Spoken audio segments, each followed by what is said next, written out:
Punjabi house എന്ന മലയാള സിനിമയിൽ പ്രധാന കഥാപാത്രത്തെ അവതരിപ്പിക്കുന്ന ദിലീപ് കടക്കണിയിൽപ്പെട്ട് ആത്മഹത്യാശ്രമത്തിലും പരാജയപ്പെട്ട് ഉഴലുന്ന ഒരാളാണ്.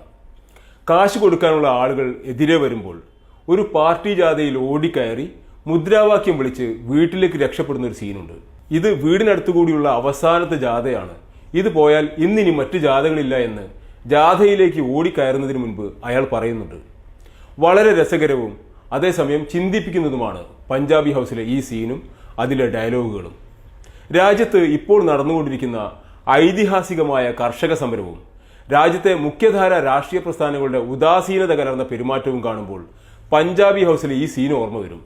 സത്യത്തിൽ നരേന്ദ്രമോദി സർക്കാരിനും സംഘപരിവാർ ആശയങ്ങൾക്കും ഇത്രയേറെ അംഗീകാരം ലഭിക്കുകയും 2024 അവർ തന്നെ അധികാരത്തിൽ വരും എന്ന തോന്നലുണ്ടാവുകയും ചെയ്യുന്ന ഇപ്പോഴത്തെ അവസ്ഥയിൽ കർഷക സമരം പോലുള്ള ജനകീയ പ്രതിരോധങ്ങൾ ദിലീപ് പഞ്ചാബി ഹൗസിൽ പറഞ്ഞതുപോലെ ഒരുപക്ഷെ ഡൽഹിയിലേക്കുള്ള അവസാനത്തെ ജാഥ തന്നെയാണ്. അതിൽ കയറിയില്ലെങ്കിൽ ഇനി 2024 മുൻപ് മറ്റ് പ്രകടനങ്ങൾ ഉണ്ടാവും എന്ന് പറയാനാവില്ല. തൻ്റെ ഏറ്റവും കെട്ടകാലത്ത് ദിലീപിന്റെ കഥാപാത്രത്തിനുണ്ടായ വകതിരിവെങ്കിലും BJPക്കെതിരെ ഉണ്ടയില്ല തോക്കുമായി നടക്കുന്ന കോൺഗ്രസും വിവിധ ജനതാദളുകളും തൃണമൂൽ കോൺഗ്രസും CPM-ഉം മറ്റ് ഇടതു പാർട്ടികളും ഇപ്പോൾ കാണിച്ചേ പറ്റൂ. ഒരിക്കലും ഉണ്ടായിട്ടില്ലാത്ത ഇച്ഛാശക്തിയോടെ കേന്ദ്ര സർക്കാർ ഉണ്ടാക്കിയ എല്ലാ തടസ്സങ്ങളെയും മറികടന്ന് ഡൽഹിയിലേക്ക് കർഷകർ ഇരച്ചെത്തിയത് അവർക്ക് സമരം അത്രമേൽ അനിവാര്യമായി തീർന്നതിനാൽ മാത്രമാണ്.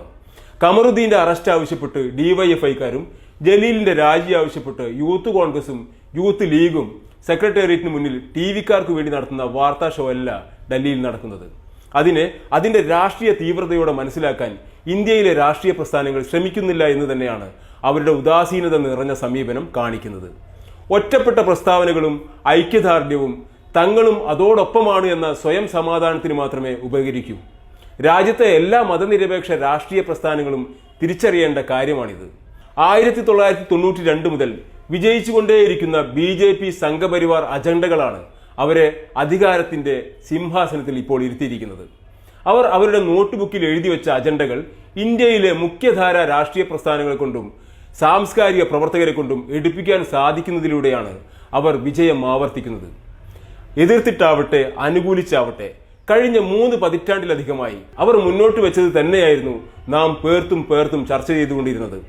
അവർ രാമക്ഷേത്രം എന്ന് പറയുമ്പോൾ എല്ലാവരും രാമക്ഷേത്രത്തെ എതിർത്തും അനുകൂലിച്ചും രംഗത്ത് വരും. അവർ പൗരത്വം പറയുമ്പോൾ, ലവ് ജിഹാദ് പറയുമ്പോൾ, ബീഫ് നിരോധനം പറയുമ്പോൾ, ശബരിമല പറയുമ്പോൾ, മുത്തലാഖ് പറയുമ്പോൾ രാജ്യമൊട്ടാകെ എതിർത്തും അനുകൂലിച്ചും അത് തന്നെ ചർച്ച ചെയ്യും. ഒരു ചർച്ച നടക്കുമ്പോൾ പ്രത്യേകിച്ച് ഏതെങ്കിലും തരത്തിലുള്ള വിഭാഗീയ വൈകാരികതകളെ തൊട്ടുണർത്തണമെന്ന ഉദ്ദേശത്തോടെ നടത്തുമ്പോൾ അതിൽ ഇരുപക്ഷത്തും ആളുകൂടും. ക്രമേണ വൈകാരികമായി സംസാരിക്കുന്നവരുടെ കൂടെ കൂടുതൽ ആളുകൾ കൂടും. അതുമാത്രമേ നമ്മുടെ രാജ്യത്തും സംഭവിച്ചിട്ടുള്ളൂ. അതുകൊണ്ട് തന്നെ രാജ്യത്തെ മതനിരപേക്ഷ രാഷ്ട്രീയ പ്രസ്ഥാനങ്ങൾക്ക് ചെയ്യാനുള്ളത് ചർച്ച മാറ്റുക എന്നത് തന്നെയാണ്. പെട്രോളിന് നിരന്തരം വില കൂടിക്കൊണ്ടിരിക്കുമ്പോൾ രാജ്യത്ത് BSNL തുടങ്ങി കൽക്കരി ഖനികൾ വരെ വിൽക്കാൻ തീരുമാനിച്ചപ്പോൾ, തൊഴിലാളികളെ കരാർ തൊഴിലാളികളാക്കി മാറ്റാൻ തീരുമാനിച്ചപ്പോൾ, 8 മണിക്കൂറിന് പകരം 12 മണിക്കൂർ പണിയെടുപ്പിക്കാൻ തീരുമാനിച്ചപ്പോൾ, കോർപ്പറേറ്റുകൾക്ക് നികുതി ആനുകൂല്യം നൽകി അവരുടെ ലാഭം ശതകോടികളിലേക്ക് ഉയർത്തിക്കൊടുത്തപ്പോൾ അതിനെതിരെ ഒന്നിച്ചു നിന്ന് ജനകീയ പ്രക്ഷോഭം നടത്താൻ ശേഷിയില്ലാതെ BJPയുടെ ജൈത്രയാത്ര കണ്ട് വിറങ്ങലിച്ചു നിൽക്കുന്ന രാജ്യത്തെ രാഷ്ട്രീയ പ്രസ്ഥാനങ്ങളുടെ മുന്നിലൂടെയാണ് ഇപ്പോൾ കർഷകർ ഇച്ഛാശക്തിയോടെ ഡൽഹി വളയാൻ ഇരച്ചെത്തിയത്. സാമൂഹ്യ മാധ്യമങ്ങളിൽ മനുഷ്യർ വലിയ പ്രതീക്ഷയോടെയാണ്, വലിയ പിന്തുണയാണ് ഈ പ്രക്ഷോഭത്തിന് നൽകുന്നത്. രാഹുൽ ഗാന്ധിയുടെയും അശോക് ഗെഹ്ലോട്ടിന്റെയും ഒക്കെ പ്രസ്താവനകളിൽ ഒതുങ്ങുന്നു കോൺഗ്രസിന്റെ ഐക്യദാർഢ്യം. പാർട്ടിയിൽ തമ്മിൽ തല്ലുണ്ടാകുമ്പോൾ മാത്രമേ ഹൈക്കമാൻഡ് യോഗം ചേരൂ എന്ന നിലപാട് മാറ്റണം. ജനകീയ പ്രശ്നങ്ങൾ ഏറ്റെടുക്കുമ്പോൾ അടിയന്തര യോഗങ്ങൾ ചേരാൻ ഇനിയെങ്കിലും കോൺഗ്രസ് പഠിക്കണം. സമരത്തിന്റെ നേതൃത്വത്തിലുള്ള കർഷക പ്രസ്ഥാനം ഉൾക്കൊള്ളുന്ന CPM-ന് ആ സമരത്തെ പിന്തുണച്ച് കേരളമടക്കം അവർക്ക് ശക്തിയുള്ള സംസ്ഥാനങ്ങളിൽ വലിയ ചലനമുണ്ടാക്കാൻ കഴിഞ്ഞിട്ടില്ല. ഡൽഹിയിൽ സമരം നടക്കുന്നത് ആവശ്യങ്ങൾ നേടിയെടുക്കാനാണെങ്കിൽ വലിയ പ്രസ്ഥാനങ്ങൾ അതിന്റെ ബഹുജന സംവിധാനത്തിന്റെ സാധ്യതകൾ ഉപയോഗിച്ച് അതിനോട് ഐക്യദാർഢ്യം പ്രകടിപ്പിച്ച് കൂട്ടായി മുന്നോട്ട് വരുന്നത് പ്രക്ഷോഭകർക്ക് ആത്മവിശ്വാസം പകരും. അത് ഭരണകൂടത്തെ സമ്മർദ്ദപ്പെടുത്തും. ഒരു സമരം എല്ലായ്പ്പോഴും ആവശ്യങ്ങൾ നേടിയെടുക്കാൻ മാത്രമല്ല, ചിലപ്പോഴൊക്കെ അത് തങ്ങൾ എത്ര കെട്ട ജീവിതമാണ് നയിക്കുന്നത് എന്ന് ബഹുജനങ്ങളിൽ അവബോധമുണ്ടാക്കാൻ കൂടിയാണ് എന്ന കാര്യം നാം വിസ്മരിച്ചുകൂടാ. സമരത്തോട് പ്രസ്താവനകൾക്കപ്പുറം പ്രതികരിക്കാത്ത ബാക്കിയുള്ള പാർട്ടികളെ എടുത്തെടുത്ത് ഉദാഹരിച്ചാലും അവരുടെ നിസ്സംഗതയല്ലാതെ മറ്റൊന്നും പറയാനില്ല. ഇത്രമേൽ ഉദാസീനവും നിസ്സംഗവുമാണ് നിങ്ങളുടെ നിലപാടെങ്കിൽ, BJP മുന്നോട്ട് വയ്ക്കുന്ന അജണ്ടകളിൽ തന്നെ ചുറ്റിത്തിരിയാനാണ് നിങ്ങളുടെ പരിപാടിയെങ്കിൽ, ഭാഗ്യാന്വേഷികളായ നിങ്ങളുടെ നേതാക്കന്മാർ മുഴുവൻ മറുപാളയത്തിലേക്ക് പോകുന്നത് നോക്കി നിൽക്കാനാണ് നിങ്ങളുടെ തീരുമാനമെങ്കിൽ, പ്രിയപ്പെട്ട രാഷ്ട്രീയ പ്രസ്ഥാനങ്ങളെ, നിങ്ങൾക്കും രാജ്യത്തെ ജനങ്ങൾക്കും രക്ഷയുണ്ടാവില്ല.